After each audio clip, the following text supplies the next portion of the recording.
이를된 가족 여러분 안녕하십니까? 그리스도의 은혜와 평강이 여러분 개인과 가정 그리고 일터 위에 충만하시기를 빕니다. 오늘은 고린도전서 1장입니다. 고린도전서는 사도 바울이 3차 전도 여행 중에 에베소에서 목회하는 동안 쓴 편지입니다. 고린도에서 1년 6개월 동안 그가 교회를 개척하고 목회했다는 것 어제 이미 말씀드렸죠. 에베소에서 에게해를 건너면 고린도가 있습니다. 바울은 고린도 교회를 생각할 때마다 기억이 새롭고 보고 싶고 궁금하고 그래서 축복하고 싶은 사람들, 바울에게 고린도는 아마 그런 의미였을 것입니다. 편지에서 바울은 인사와 칭찬으로 글을 시작합니다.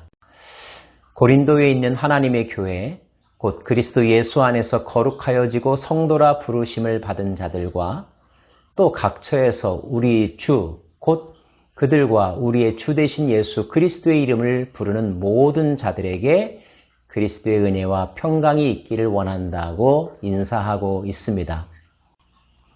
더불어서 고린도 교회 성도들이 모든 은사에 부족함이 없이 주 예수 그리스도의 나타나심을 기다린다는 것 때문에 마음이 흐뭇하다고 표현하기도 합니다. 그런 그리스도를 주신 하나님께 찬양하는 말도 빠뜨리지 않죠. 여기까지가 서론에 해당이 됩니다. 그 다음에는 이 편지를 쓰게 된 직접적인 이유에 대해서 설명하고 있는데요. 바울에게 고린도 교회 소식을 알려준 사람이 있었습니다. 글로에라고 하는 사람의 집에서 편지가 왔던 거죠. 그런데 들려온 고린도 교회 소식은 안타까운 것이었습니다. 그 교회가 심한 분쟁 가운데 있었다는 이야기가 들려왔죠. 이웃들과 사이좋게 지낸다는 것, 가족들끼리 화목하게 지낸다는 것 얼마나 보기 좋습니까? 교회도 마찬가지죠. 교회가 영적인 가족이라고 한다면 같은 주를 섬기는 그리스도인들끼리 서로 화목하면서 사랑하면서 교회 생활한다는 것 참 보기 좋은 일일 것입니다. 하지만 안타깝게도 고린도 교회에는 그런 모습이 없었습니다. 서로 분쟁했다는 거죠. 무엇 때문에 분쟁했을까요?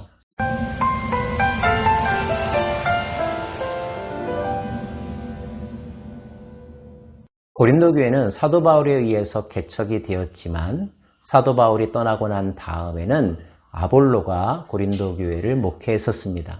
베드로도 고린도를 방문했던 것 같습니다. 자, 리더십들이 바뀔 때마다 교회 안에는 크고 작은 변화들이 일어나죠. 리더십의 변화에 따른 성도들의 반응이 분쟁의 주된 원인이었습니다. 특별히 그들은 누구에게 세례받았는가 하는 것 때문에 자랑하다가 질투하다가 편가르기를 하다가 정죄하기까지 했던 것 같습니다. 바울에게 세례받은 사람, 아볼로에게 세례받은 사람, 베드로에게 세례받은 사람 등등 말이죠. 자신에게 세례를 주신 목회자를 기억하는 건 당연한 일일 것입니다. 자부심도 있었겠죠. 하지만 그것이 기억과 간증과 고백의 차원을 넘어서서 자랑하고 끼리끼리 모이는 이유가 된다면 그것을 하나님께서 기뻐하실까요? 누구한테 세례를 받았느냐 하는 것으로 분파가 나뉘어졌다는 소식을 들었던 바울은 이렇게까지 이야기합니다. 세례가 뭐가 중요하냐? 내가 고린도에 간 것이 세례 주러 간 것이라고 생각하냐? 나는 세례 주러 간 것이 아니라 복음을 전하러 갔다라고 말입니다. 이 말은 세례가 불필요하다, 아무 가치가 없다라고 하는 뜻이 아니라 복음의 중요성을 강조하는 화법으로 여러분 이해하셔야 합니다. 자, 그렇다면 그때 바울이 전하고자 했던 복음의 핵심 내용은 무엇입니까? 사도 바울은 말하기를 십자가의 도, 십자가에 못 박힌 그리스도라고 말합니다.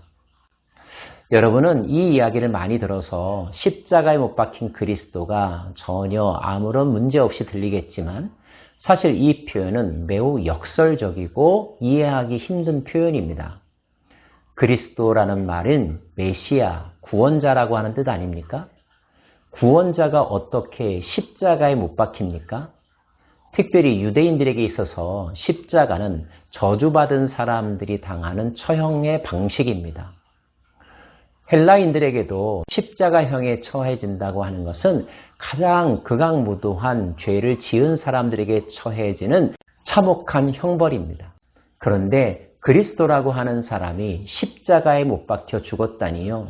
이것은 모순이요 실패담입니다. 그럼에도 불구하고 사도 바울은 바로 그것을 전하러 갔다라고 말하면서 그것이 복음, 즉 기쁜 소식이라고 말합니다. 언뜻 보기에 그것은 결코 복음이 아닙니다. 바울도 그것을 알기에 십자가의 도가 어떤 이들에게는 미련한 것이라고 여겨진다는 것을 이야기합니다. 하지만 아는 사람은 압니다. 부르심을 받은 사람들은 압니다. 경험한 사람들은 압니다. 그것이 하나님의 능력이요 하나님의 지혜라는 것을 말이죠. 언뜻 보면 실패인 것 같고 바보 같은 길이지만 그러나 그 속에 세상을 변화시키는 원리가 있고 역전승의 파워가 있다는 것. 이것을 아는 사람들이 바로 그리스도인이라는 것입니다. 십자가의 도가 의미하는 것은 하나님께서 이 세상에 미련해 보이는 것, 약해 보이는 것들을 통하여서 오히려 강한 자를 부끄럽게 하시고 불가능한 것들을 가능하게 하셨다는 것. 사람들이 우쭐대며 내세우며 몰려드는 그 어떤 가치, 그 가치들보다도 가장 영향력이 있으며 본질적이며 참된 생명에 이르게 하는 것, 그것이 바로 십자가의 도라는 것입니다.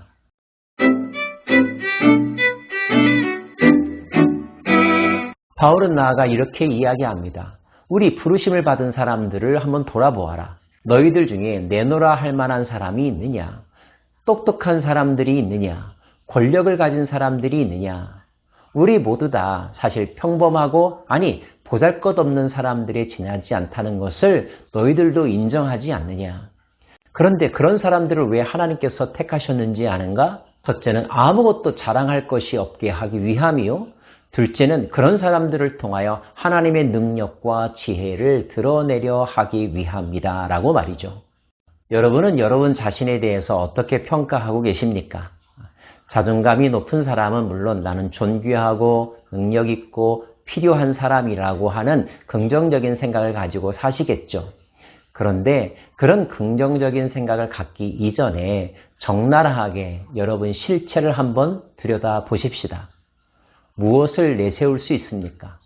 무엇을 할 수 있습니까? 어디까지 할 수 있습니까? 대단한 것 같지만 우리는 자그마한 말 한마디에도 깨어지기 쉬운 질그릇과 같은 존재요. 하나님께서 공급하지 않으시면 눈 하나 깜짝할 만한 힘도 없는 존재이며 내일 일을 전혀 알 수도 없는 무지한 인간들이죠. 오늘 내가 여기에 서 있는 것은 나만의 능력으로는 도저히 불가능한 일이었습니다. 누군가의 도움과 배려가 있었기 때문에 여기 오게 된 것이죠. 그 누군가가 누구입니까? 바로 하나님의 은혜 아닙니까?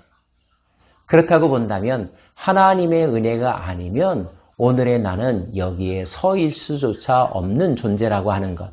나이가 들면서 더욱더 생생하게 깨달아지는 것 같습니다.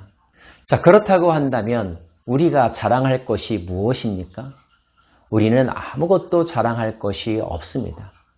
자랑한다면 오직 하나님의 은혜만을 자랑할 뿐이겠죠. 마찬가지입니다. 사도 바울은 이야기합니다. 너희가 누구에게 세례받았는가, 누구에게 속하고 누구에게 사랑받았는가를 가지고 자랑하고 끼리끼리 모여서 지내고 있는데 그 모든 것을 존재하게 하고 그것도 가능하게 하신 분은 하나님이시며 그리스도 예수 안에 나타난 하나님의 은혜라고 하는 사실을 기억하라. 너희는 하나님께로부터 나서 그리스도 예수 안에 있고 예수는 하나님으로부터 나와서 우리에게 지혜와 의로움과 거룩함과 구원함이 되셨으니 기록된 바 자랑하는 자는 주 안에서 자랑하라 함과 같게 하려 함이라. 자랑은 상대방의 마음을 불편하게 하고 그들의 마음을 닫게 하죠. 질투심을 유발합니다. 결국 분쟁에 처하게 만들죠. 반대로 겸손은 마음의 문을 열게 하고 무엇인가 돕고자 하는 마음을 심어주죠. 겸손함으로 화목하며 더 많은 사람과 좋은 관계를 맺으시겠습니까? 아니면 자랑함으로 순간 우쭐한 기분을 만끽하나 결국 질투의 대상이 되고 분쟁의 씨앗이 되시겠습니까? 바울은 말하기를 모두가 같은 말을 하고 너희 가운데 분쟁이 없이 같은 마음과 같은 뜻으로 온전히 합하라고 권하고 있는데, 이때 우리가 해야 될 같은 마음, 같은 뜻, 같은 언어란 예수 그리스도, 오직 하나님의 은혜만을 이야기하라는 것입니다. 하나님의 은혜를 이야기할 때 우리의 마음은 따뜻해지며 여유로워지며 나누고 싶은 마음이 가득해집니다. 자기의 능력을 내세우면 긴장하고 경쟁하고 갈리우게 되죠. 정말로 복음을 아는 사람은 그분 이외에는 자랑하지 않습니다. 오직 감사와 겸손의 마음만이 있을 뿐이죠.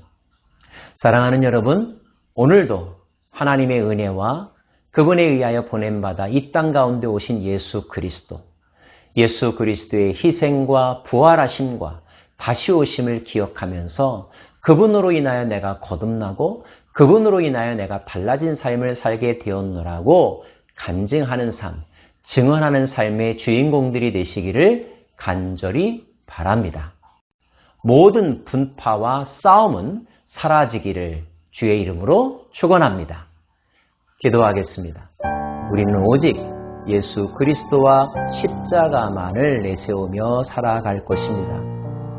아무것도 아닌 나를, 죽어 마땅한 나를 여기 있게 하신 하나님은 참으로 놀라우시며 미쁘신 분이십니다. 하나님의 마음으로 예수 그리스도를 증거하며 그 사랑을 실천하면서 살아가는 저희들 되게 하여 주옵소서. 예수님 이름으로 기도합니다. 아멘.